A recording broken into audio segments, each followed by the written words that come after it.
Class start करते हैं। Last class में हमने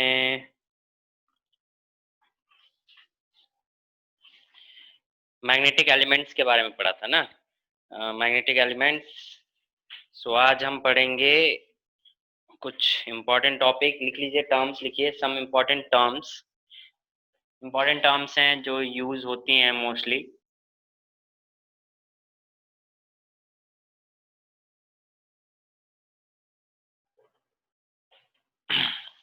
फर्स्ट टर्म है मैग्नेटिक परमेबिलिटी। मैग्नेटिक परमेबिलिटी बहुत बार हम यूज करते हैं। मैग्नेटिक परमेबिलिटी, परमिटिविटी जैसे हमने पढ़ा है इलेक्ट्रिकल परमिटिविटी, वैसे ही मैग्नेटिक परमेबिलिटी है। यानी कि एक तरीके से इसको हम कह सकते हैं रिलेटिव परमिटिविटी भी कह सकते हैं। क्या कह सकते हैं? रिलेटिव परमिबिलिटी भी कह सकते हैं। Denoted by mu r which is equal to defined by magnetic field in medium to the magnetic field in vacuum. Magnetic field in medium to the magnetic field vacuum। और ये होता है relative magnetic permeability in medium to the magnetic permeability in free space. इनके ratio को हम क्या बोलते हैं? मैग्नेटिक परमेबिलिटी में इसको हम बोल सकते हैं relative permeability, relative magnetic permeability.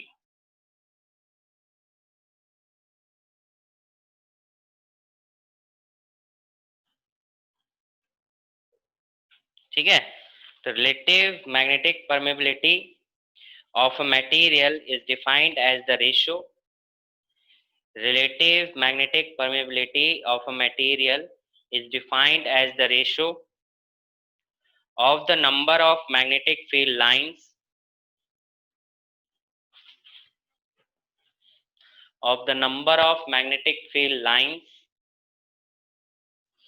per unit area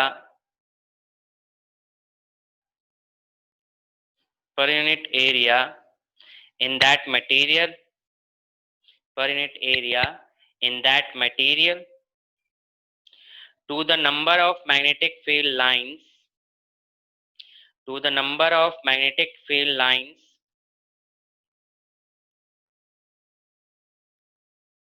per unit area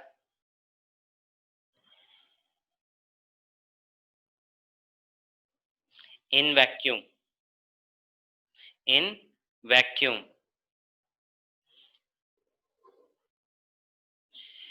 ठीक है, नेक्स्ट लाइन में लिखिए, दोबारा रिपीट कर रहा हूं इसको। It is defined as the ratio of the number of magnetic field lines per unit area in that material to the number of magnetic field lines per unit area in vacuum, यानी कि ये B by B not. And next line में आप लिख सकते हो it is also defined as the ratio, it is also defined as the ratio of magnetic permeability, also defined as the ratio of magnetic permeability of the material and magnetic permeability of free space, magnetic permeability of free space, यानी कि mu by mu naught. Okay, next term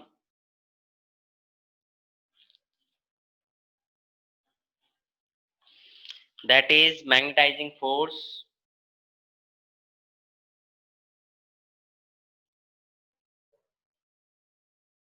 magnetising force और magnetizing intensity, और magnetizing intensity. ठीक है, इनको डाल लेता हूँ इसमें को। मैग्नेटाइजिंग फोर्स और magnetizing intensity denoted by capital H, denoted by capital H।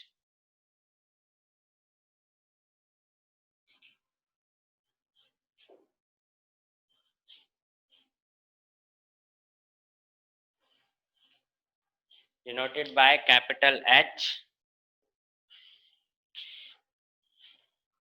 इसको समझने के लिए देखिए, हमने सोलेनॉइड का केस किया। सोलेनॉइड और टोरॉइड के केस में हमने मैग्नेटिक फील्ड निकाली, और वो क्या निकाली थी? म्यू नॉट एन आई, है ना। सोलेनॉइड और टोरॉइड के केस में हमने जो मैग्नेटिक फील्ड निकाला था वो कितना निकाला था? म्यू नॉट एन आई। इसमें जो ये है ना एन आई, ये होता है मैग्नेटाइजिंग इंटेंसिटी, मतलब कि फोर्स, जिस फोर्स के according magnetic field lines present होती हैं, प्रोड्यूस होती हैं, ठीक है। तो उस फोर्स को, यानी कि एन इंटू आई को हम क्या कहते रहे? मैग्नेटाइजिंग फोर्स, एन आई को। यानी जो एच होता है वो बेसिकली क्या होता है? एन आई होता है। तो सो हम कह सकते हैं बी इज इक्वल टू जो हो गया वो क्या हो गया? म्यू नॉट एच हो गया। बी इज इक्वल टू क्या हो गया? म्यू नॉट एच हो गया, ठीक है। H is basically known as magnetizing force और मैग्नेटाइजिंग इंटेंसिटी। डिफाइन कर सकते हो, it is defined as the number of ampere turns, it is defined as the number of ampere turns flowing round unit, number of ampere turns flowing round unit, length of round unit, length of toroidal solenoid, length of toroidal solenoid to produce the magnetic induction, to produce the magnetic induction B in the solenoid, B in the solenoid, ठीक है। यानी B is equal to mu naught H कह सकते हो। Mu naught अगर लगा दोगे इसका मतलब आप फ्री स्पेस की बात कर रहे हो, इसका मतलब मैग्नेटिक फील्ड भी फ्री स्पेस का होना चाहिए। अगर आप म्यू यूज करोगे, मीडियम के लिए यूज करोगे, तो आपको म्यू यूज करना पड़ेगा, तो नोड नहीं लगाओगे। ये डिफरेंस है, ठीक है, ध्यान रखना, आप लोग डिफरेंस को ध्यान रखना।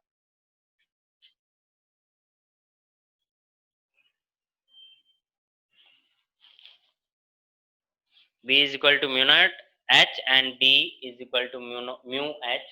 That is where is H is magnetizing force which is equal to H is equal to Ni. ये फॉर्मूला लिख लोगे यहाँ से, बेसिकली ये समझाने के लिए था और यहाँ से ये फॉर्मूला है। एंड वे N क्या है यहाँ पे? Number of turns per unit length, and I क्या है? Current. Where is N is equal to number of turns per unit length and I is the current.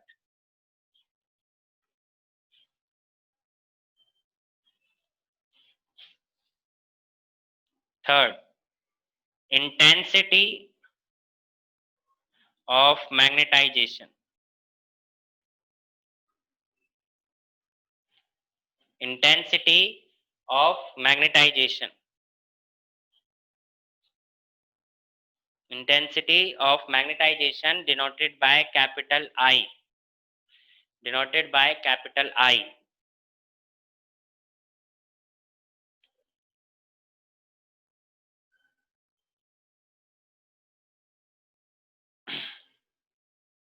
ठीक है, इसको डिफाइन करना है। It is defined as the magnetic movement per unit volume of the material. Magnetic movement per unit volume, ठीक है, magnetic movement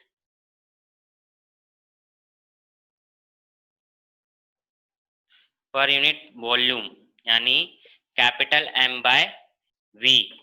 M के फॉर्मूले, magnetic moment के हमने M का फॉर्मूला क्या पढ़ा है? M इज इक्वल टू क्या होगा? स्मॉल m इंटू में 2L, ये एक पढ़ा है।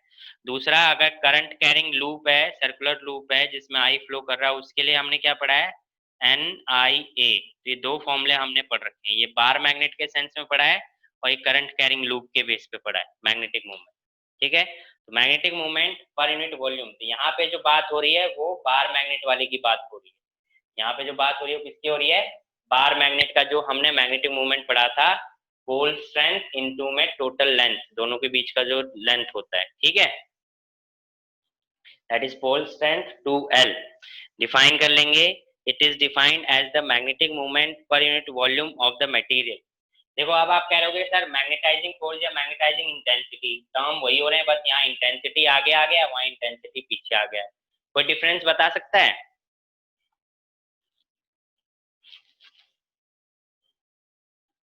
ये तो आपने फॉर्मूले बेस पे समझ लिया, पर बेसिकली है क्या इंटेंसिटी ऑफ मैग्नेटाइजेशन या मैग्नेटाइजिंग इंटेंसिटी, ये है क्या बेसिकली?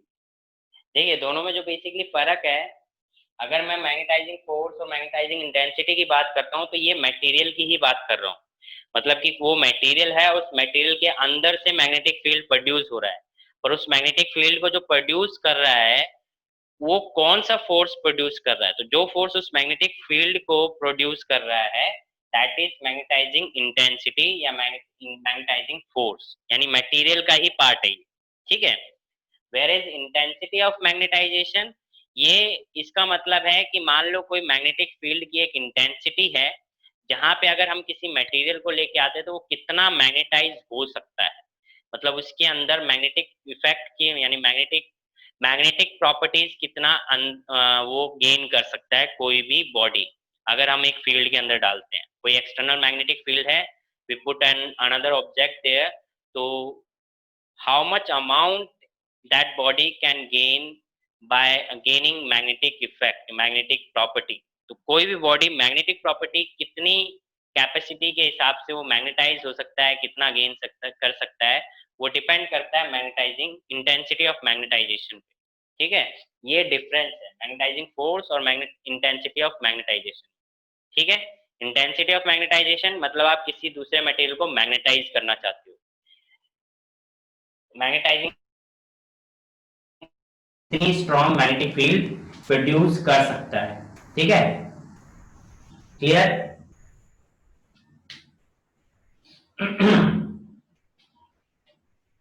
क्लियर है सभी? हाँ, तो ये हो गया इंटेंसिटी ऑफ मैग्नेटाइजेशन।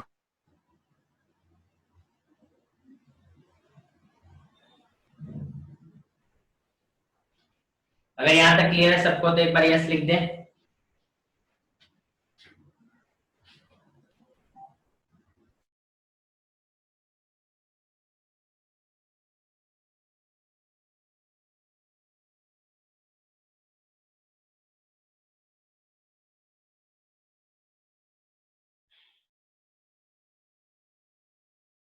ओके, यहाँ तक बात क्लियर है। चलिए अच्छी बात है। नेक्स्ट है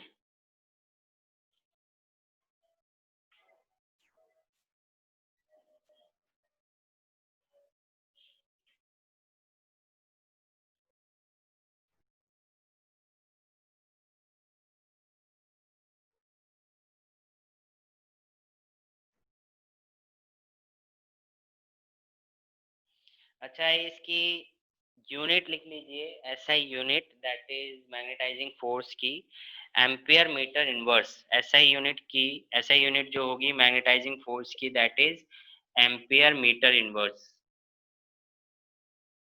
ठीक है, एम्पियर मीटर इनवर्स।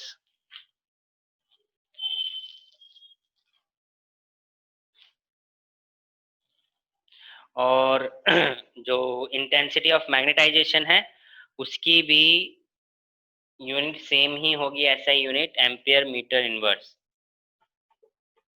इसकी भी ऐसा यूनिट यही है एम्पियर मीटर इनवर्स, ठीक है। नेक्स्ट है मैग्नेटिक ससेप्टिबिलिटी।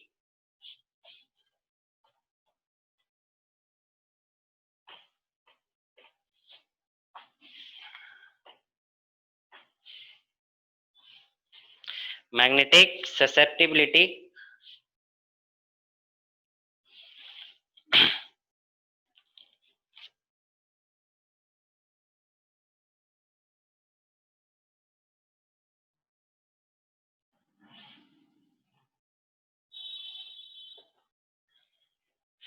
काई से डिनोट करते हैं, सिंबल काई, अब तक तो केमिस्ट्री में पता चल गया होगा काई सिंबल, ठीक है। Magnetic susceptibility chi symbol use किया जाता है, और ये क्या होता है, ये basically intensity of magnetization ratio होता है। किसका होता है ratio? Intensity of magnetization to the magnetizing force का रेशो होता है, that is magnetic susceptibility. Define करेंगे, it is defined as the ratio of it is defined as the ratio of intensity of magnetization, it is defined as the ratio of intensity of magnetization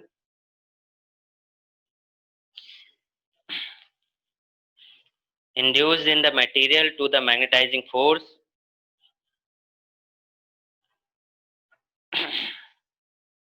induced in the material to the magnetizing force applied on it. ठीक है, that means I upon में H. अब आपको पता है कि I की unit और H की यूनिट सेम है, यानी कि यूनिट सर रिपीट कर दो एक और बार, यूनिट लेस क्वांटिटी हो जाएगी। क्या कह रहे हो? सर रिपीट कर दो एक और बार मैग्नेटिक फ्लेक्सिबिलिटी की। Defined as the ratio of the intensity of magnetization, defined as the ratio of the intensity of magnetization induced in the material to the magnetizing force applied on it, और ये कैसी quantity है? Unit less quantity. ठीक है,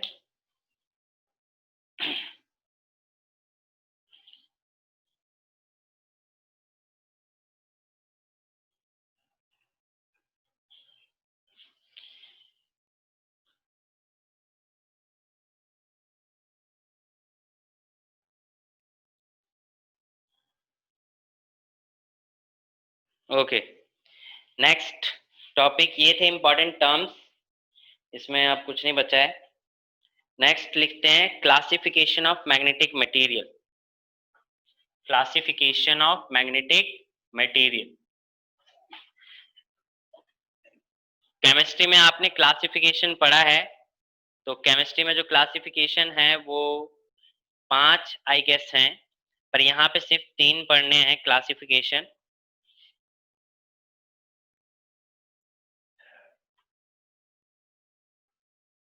classification of material,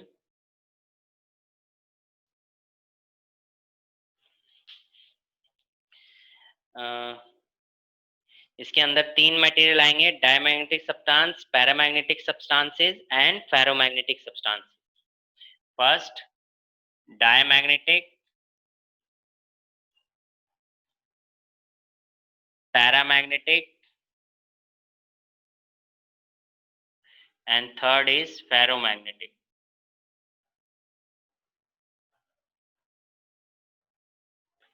ठीक है, तो सबसे पहले हम बात करेंगे डायमैग्नेटिक मटेरियल की।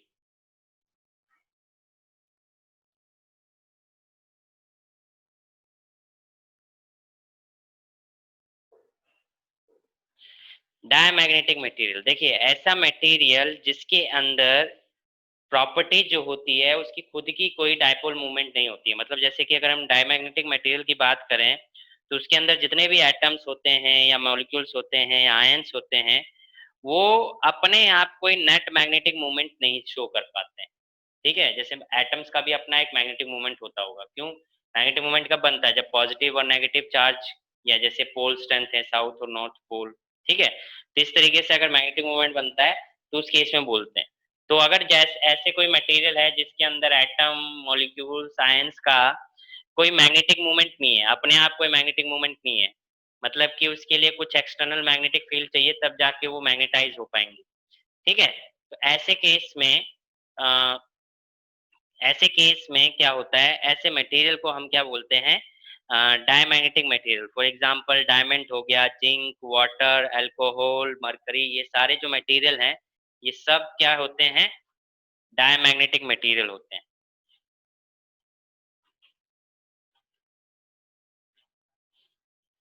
ठीक है, तो डेफिनेशन लिखेंगे, the diamagnetic substance are those diamagnetic substance are those in which diamagnetic substances are those in which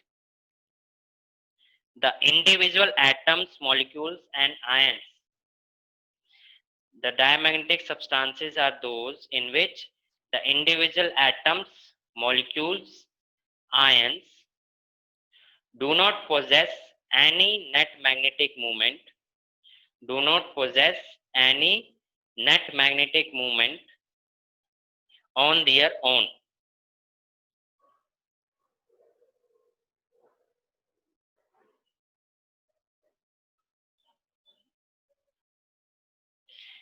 और इसमें ऐड करो, दोबारा रिपीट कर रहा हूं, are those in which the individual atoms slash molecules slash ions do not possess any net magnetic moment on their own, OWN वाला.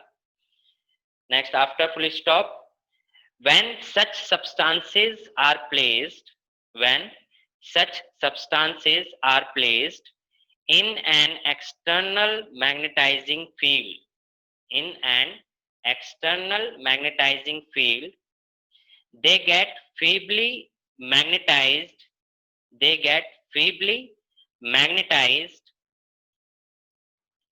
in a direction, in a direction opposite to the magnetizing field, in feebly magnetized in a direction opposite to the magnetizing field, opposite to the magnetizing field.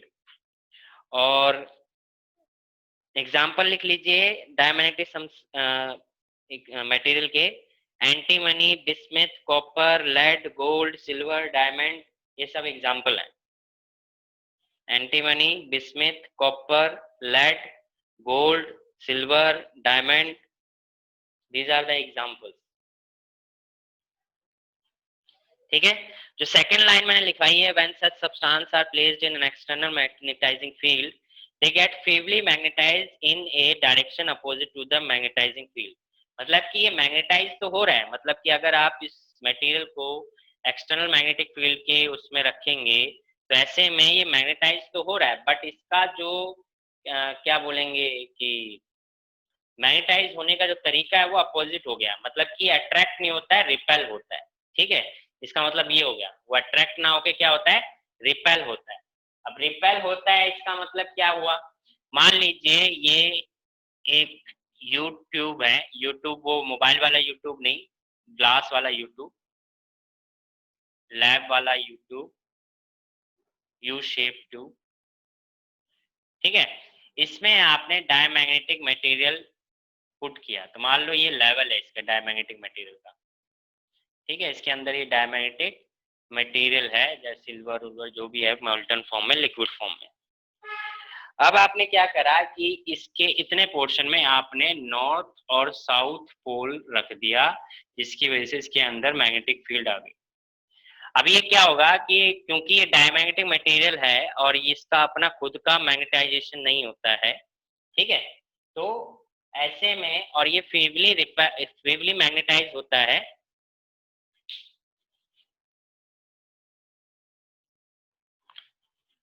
क्या हुआ मनीष, आवाज नहीं इसकी आवाज नहीं.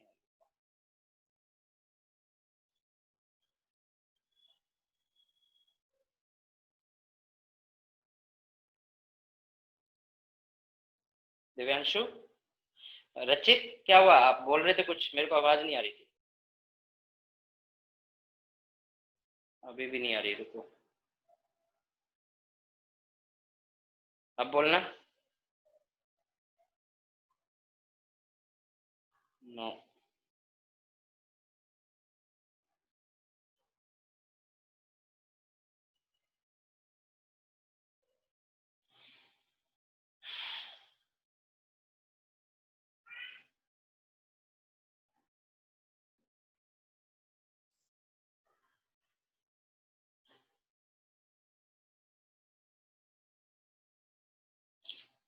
Video show नहीं हो रहा.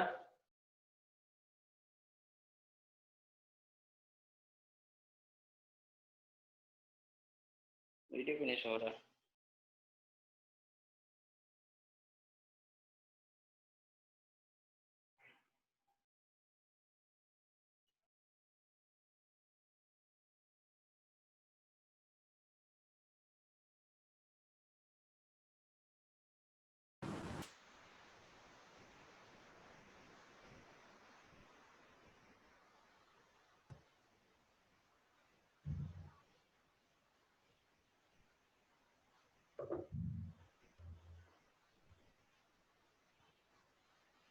वीडियो फ्रीज हो गया है.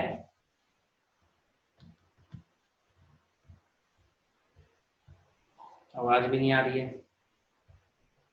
चलो फिर मैं डिस्कनेक्ट करके दोबारा रिकनेक्ट कर रहा हूँ, ठीक है? तो आप लोग ज्वाइन कर लेना। मैं डिस्कनेक्ट करके दोबारा बना रहा हूँ, होस्ट कर रहा हूँ, आप लोग रिकनेक्ट कर लो। Okay.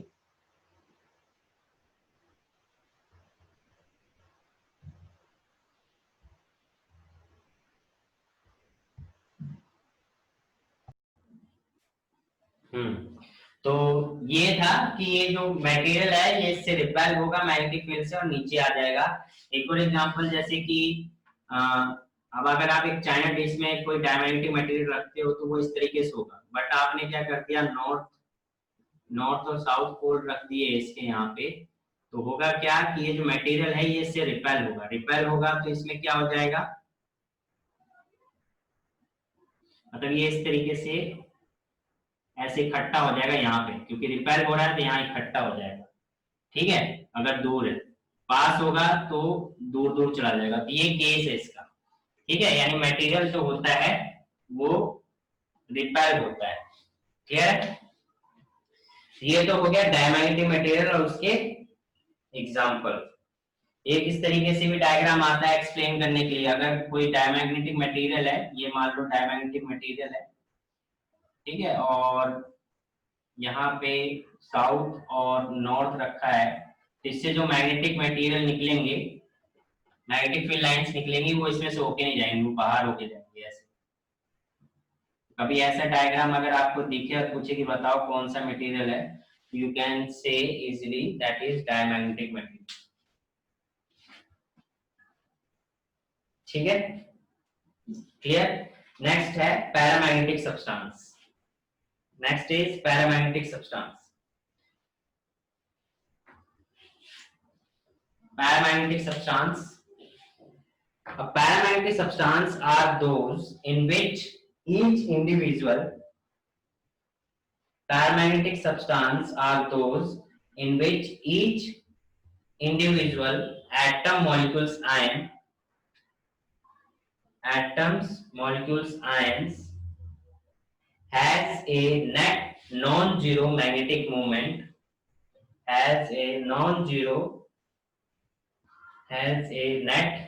non-zero magnetic moment of its own, as a net non-zero magnetic moment of its own. आगे कंटिन्यू करेंगे। When such substances are placed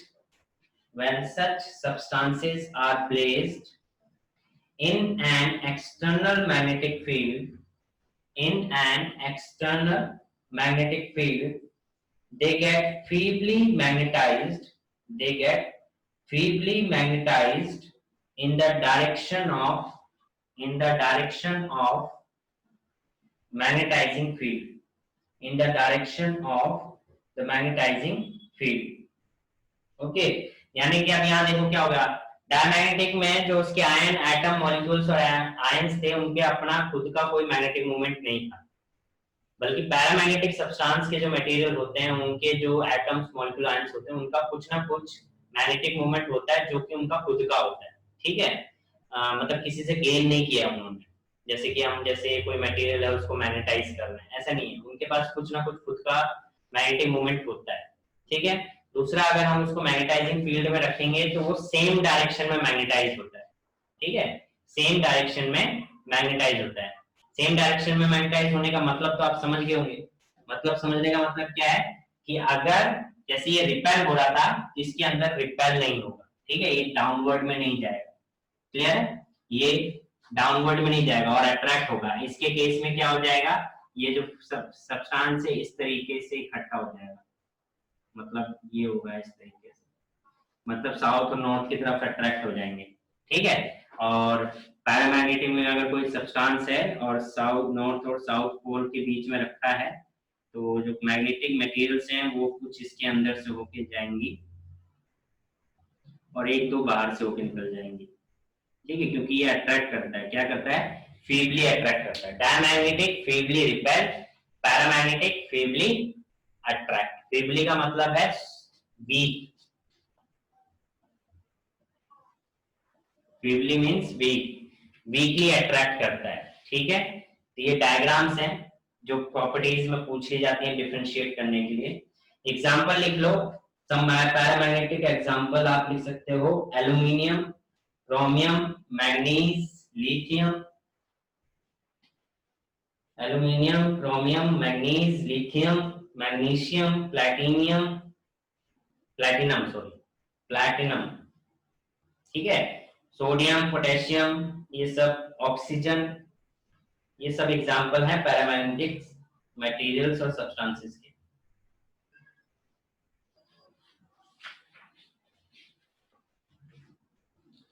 last one,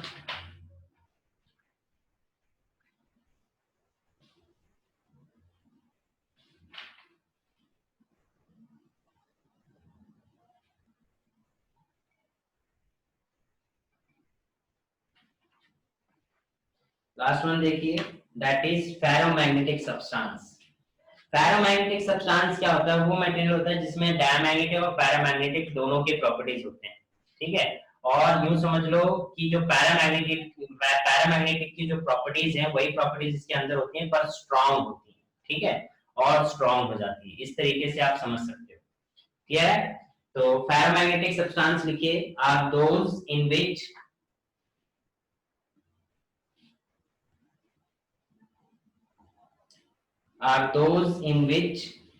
each individual atom,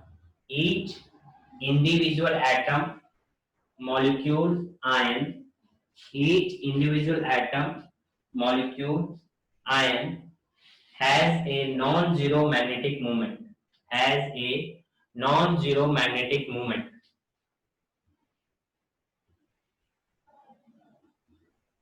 has a non-zero magnetic moment।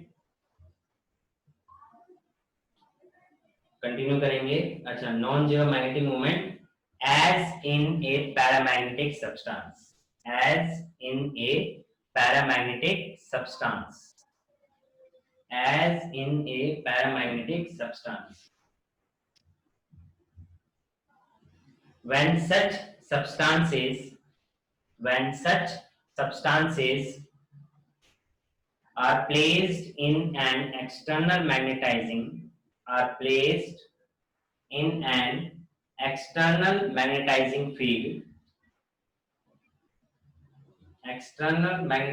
field, they get strongly magnetized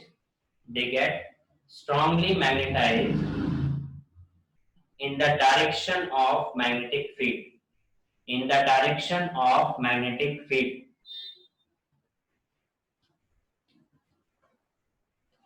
ठीक है। So they got strongly magnetized in the direction of the field,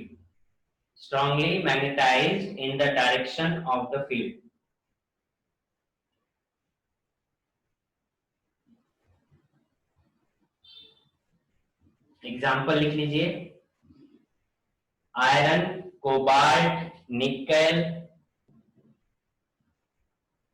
ठीक है, and alloys जो होते हैं mostly वो इसके अंदर इंक्लूड होते हैं। यानी कि पैरामैग्नेटिक की जो भी जितनी भी प्रॉपर्टीज हैं वो सारी प्रॉपर्टीज पैरामैग्नेटिक फॉलो करता है, but in a greater degree, यानी कि ज्यादा अमाउंट में फॉलो करता है, ठीक है। यानी कि अगर एक एग्जांपल से मैं समझाना चाहूं कि जैसे ये डायग्राम, ये मैंने जो डायग्राम बनाया था ये पैरामैग्नेटिक के लिए बनाया था। इसमें देखो मैंने कुछ मैग्नेटिक फील्ड लाइंस तो अंदर से निकाली, बट कुछ एक दो बाहर से निकाली। इसका मतलब क्या है? वीकली। बट फेरोमैग्नेटिक में क्या होता है कि सारी की सारी अंदर से होकर निकलेंगी, एक भी बाहर से नहीं जाएंगी, because it strongly attract, feebly नहीं होता, स्ट्रांगली अट्रैक्ट करता है, ठीक है। अच्छा, इसके साथ एक होमवर्क देता हूं, डिफरेंस लिखना है, difference between paramagnetic, diamagnetic, paramagnetic. Minimum 5 difference होने चाहिए, ये आप ढूंढेंगे और लिख के अपलोड करेंगे गूगल क्लासरूम में। और गूगल क्लासरूम में मैंने देखा बहुत बच्चों ने टेस्ट नहीं दिया, 2-3 बच्चों ने टेस्ट दिया। दिव्यांशु, टेस्ट पेपर तूने लेट दिया एक तो, और ऊपर से टेस्ट पेपर की जो फोटो इमेज जो अपलोड करी है वो तूने बाहर जाके अपलोड करी है। जहां पे पेपर ओपन होता है ना वहीं पे इमेज अपलोड किया करो, ठीक है। जहां से पेपर अपलोड होता है वहीं पे नीचे लिखा होता है योर वर्क, उसको ओपन करोगे, इमेज अपलोड करने का, क्लिक करने का ऑप्शन आता है, तो वहीं पे क्लिक करना होता है। तुमने बाहर जाके अपलोड कर दी, ठीक है। दिव्यांशु, समीर, समीर ने किया, एक और पता नहीं कौन है, शायद एक और है। सोनम, टेस्ट दिया आपने?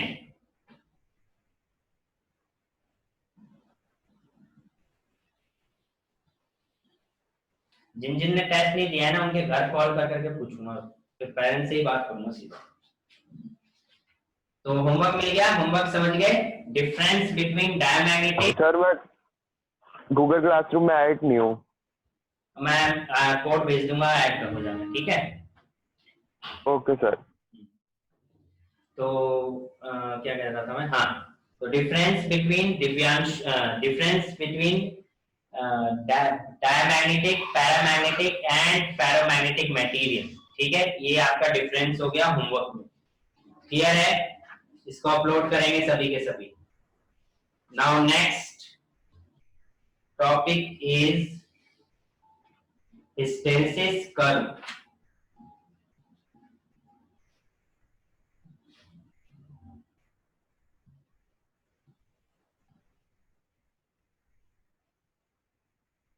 Hysteresis curve. अब हिस्टेरिसिस कर्व बेसिकली क्या है?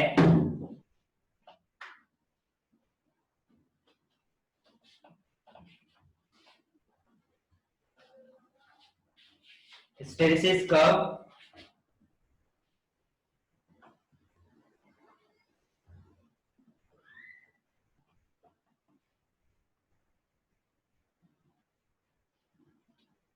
हिस्टेरिसिस कर्व बेसिकली ग्राफ है जो कि मैग्नेटाइजिंग फोर्स और मैग्नेटिक फील्ड के बीच में बनता है, ठीक है।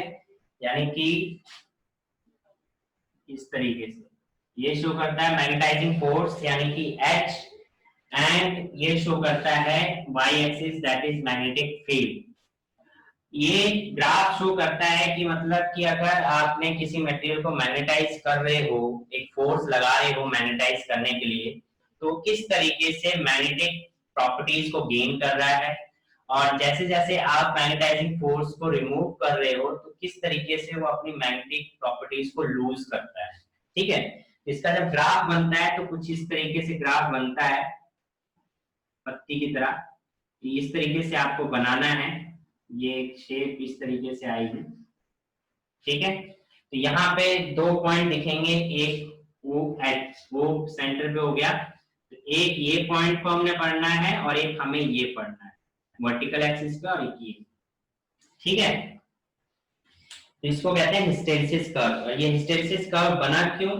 क्योंकि जब हम मटेरियल को मैग्नेटाइज कर रहे हैं तो वो जिस तरीके से मैग्नेटिक प्रॉपर्टी को गेन कर रहा है, और जब हम मैग्नेटाइजिंग फोर्स को हटा रहे हैं, रिमूव कर रहे हैं, तो वो मैग्नेटिक प्रॉपर्टीज को किस तरीके से लूज कर रहा है, इन दोनों में डिफरेंस होता है, दोनों में डिफरेंस आ जाता है, जिसकी वजह से एक लूप बन जाता है, और इस लूप को हम क्या कह देते हैं? हिस्टेरिसिस कर्व, ठीक है। इस लूप को ही हमने क्या कह दिया?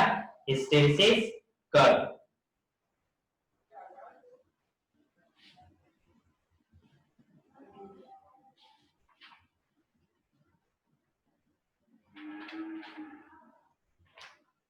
इसमें देखिए, the phenomena of lagging of I और B, the phenomena of lagging of B behind H when, ये इसको रुको रुको रुको,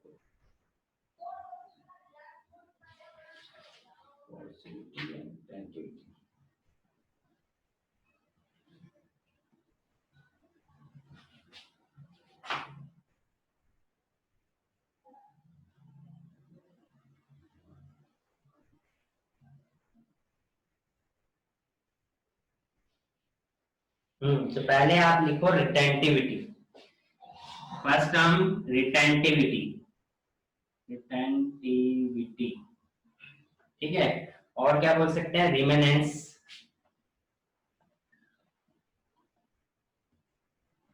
रिमेनेंस, रिमेनेंस,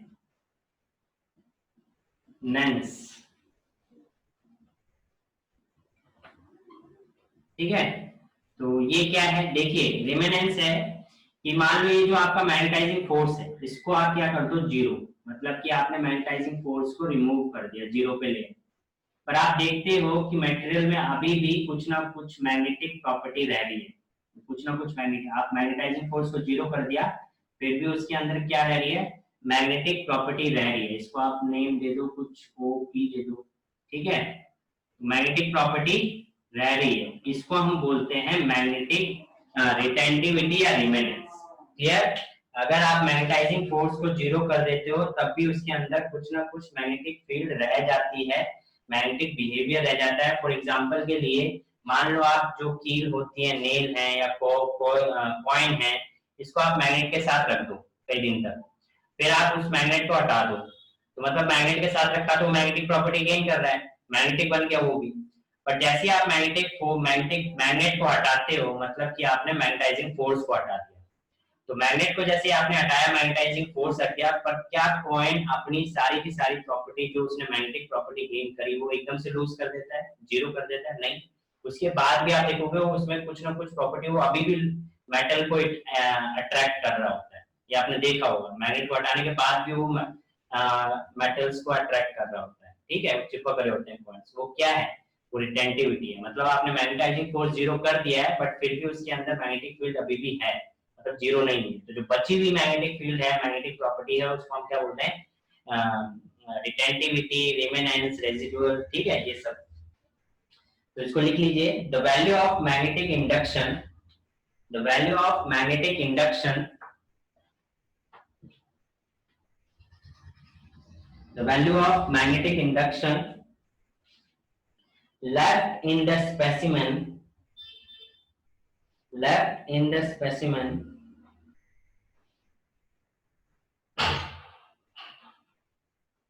when the magnetizing force is reduced, when the magnetizing force is reduced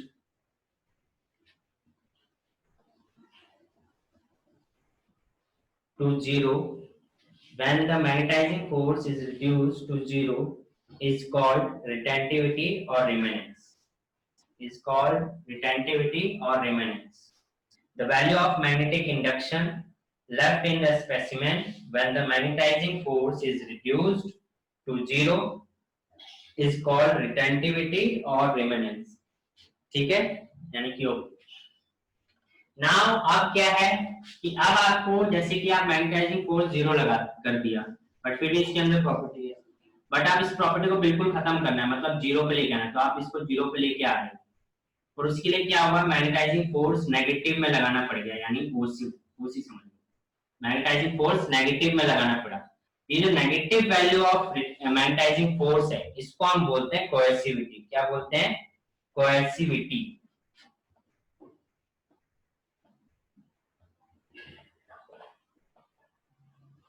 क्या बोलते हैं? कोएर्सिविटी, ठीक है, तो लिखिए इसको,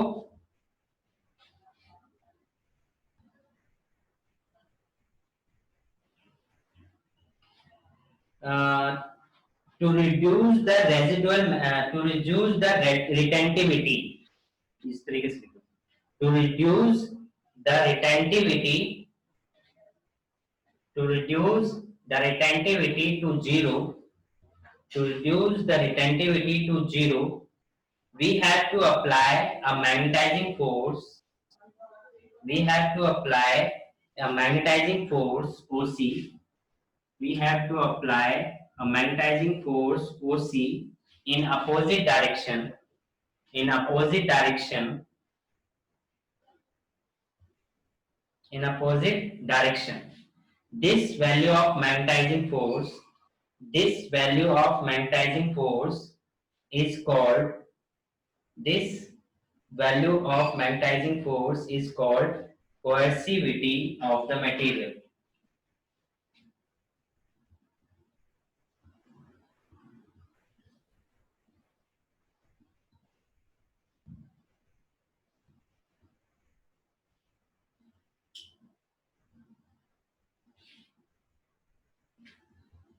ठीक है, एक डायग्राम आता है जो सॉफ्ट आयरन और स्टील के बीच का होता है, ठीक है, तो इस तरीके से वो डायग्राम आता है बहुत बार, ये इस तरीके से बना लो,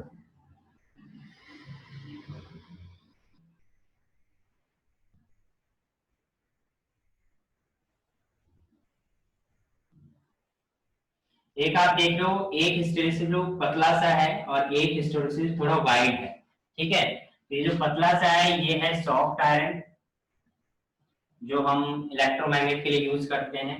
ये है स्टील के लिए।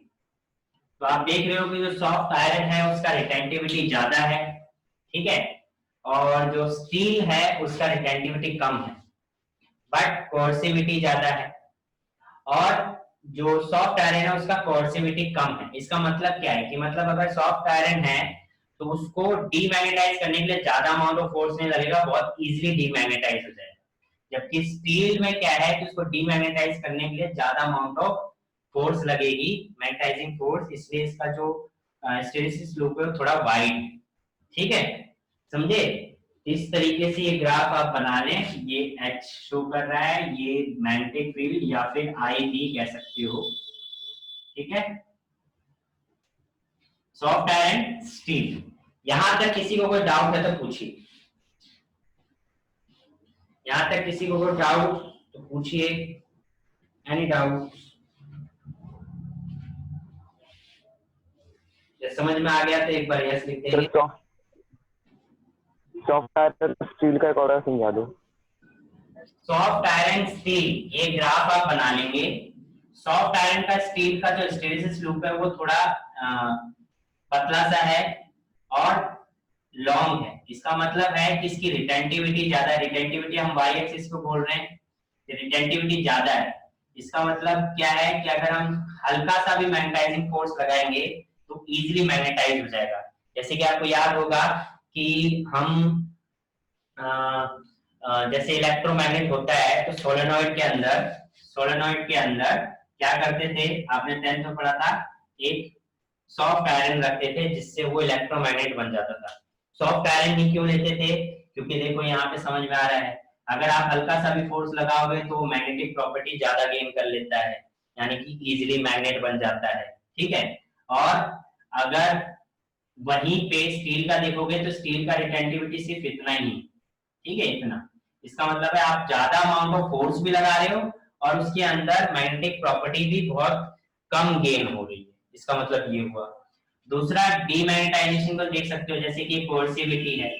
सॉफ्ट आयरन का अगर आप डीमैग्नेटाइज करना चाहते हो तो बहुत इजीली डीमैग्नेटाइज कर लोगे। जितनी ही इजीली वो मैग्नेटाइज हो रहा है उतनी ही इजीली वो डीमैग्नेटाइज हो रहा है। वहीं पे स्टील को देखोगे, जितनी ही मुश्किल से वो मैग्नेटाइज हो रहा है उतना ही ज्यादा टाइम ले रहा है या ज्यादा फोर्स ले रहा है डीमैग्नेटाइज होने में, क्योंकि मैग्नेटाइजिंग फोर्स लगा रहे हैं। ठीक है रचित, क्लियर? Yes sir.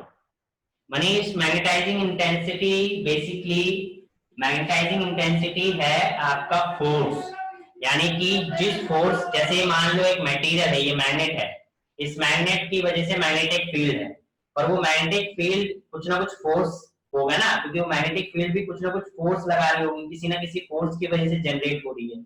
इसका मतलब मैं अगर कोई कॉइन इसके मैग्नेटिक फील्ड में लाता हूं तो उसके अंदर कुछ ना कुछ फोर्स लग रहा होगा, मैग्नेटाइजिंग फोर्स लग रहा होगा, ठीक है। तो उस फोर्स की वजह से वो जो मटेरियल मैं लेके आया हूं इसके फील्ड में, वो क्या हो रहा होगा, मैग्नेटाइज हो रहा होगा, है ना। पर वो मैग्नेटाइज कुछ तो नहीं हो रहा, इसके जो फील्ड है, इसका जो स्ट्रॉन्ग फोर्स है, वो फोर्स उसको मैग्नेटाइज कर रहा है, तो दैट इज मैग्नेटाइजिंग फोर्स, ठीक है।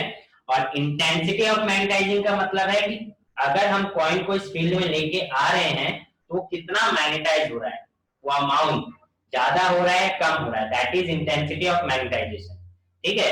वेयर इज मैग्नेटाइजिंग इंटेंसिटी, कि वो किस अमाउंट ऑफ फोर्स से मैग्नेटाइज कर रहा है, ठीक है। दोनों में ये फर्क है। मैग्नेटाइजिंग फोर्स इसका हो गया यानी मार्कर का, और इंटेंसिटी ऑफ मैग्नेटाइजेशन हो गई जो दूसरा मटेरियल में लेके आ रहा है, ठीक है, उसका। क्लियर मनीष? ओके। और कोई डाउट किसी को?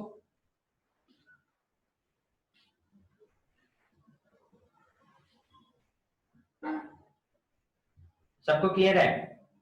चलिए फिर क्लियर है तो चैप्टर फिनिश। इस चैप्टर में आप कुछ बचा नहीं है मेरी तरफ से, बट स्टिल आप इस चैप्टर को लर्न करेंगे, एक टॉपिक को पढ़ेंगे। आपको लगता है कोई टॉपिक दोबारा समझना है, कोई टॉपिक में डाउट है, तो नेक्स्ट क्लास में लेके आएंगे। नेक्स्ट क्लास में हम न्यूमेरिकल कॉन्सेप्ट और कॉन्सेप्चुअल कॉन्सेप्ट के न्यूमेरिकल करेंगे, क्वेश्चन करेंगे। सो मेरी तरफ से ये चैप्टर खत्म है। बट फिर भी आपको कोई टॉपिक इस चैप्टर से लेके समझना है तो नेक्स्ट क्लास में आप लेके आएंगे, ठीक है। और जो भी डाउट होगा नेक्स्ट क्लास में इस चैप्टर से, चैप्टर पढ़ो और टेस्ट के लिए तैयार कर लो। जिन्होंने थर्ड चैप्टर का टेस्ट नहीं दिया है वो दोबारा से टेस्ट देंगे, ठीक है। और क्या करता है, हाँ, न्यूमेरिकल कॉन्सेप्ट नेक्स्ट क्लास में। तो आज का होमवर्क आपका क्या है, डिफरेंस बिटवीन डायमैग्नेटाइजेशन, पैरामैग्नेटिक और पैरामैग्नेटिक मटेरियल, और यूजेस भी लिखने हैं, दो दो या तीन तीन यूजेस भी बताने हैं। 5 तो डिफरेंस हो गया और यूजेस अलग, उसमें यूजेस इंक्लूड मत कर देना, ठीक है। सो आई गेस सबको क्लियर है, नो डाउट्स। देन मिलते हैं नेक्स्ट क्लास में, till then bye bye. Sir second third fourth chapter कब करवाओगे? मैं रिकॉर्डिंग भेजता हूँ आपको, ठीक है सचिन। Okay sir.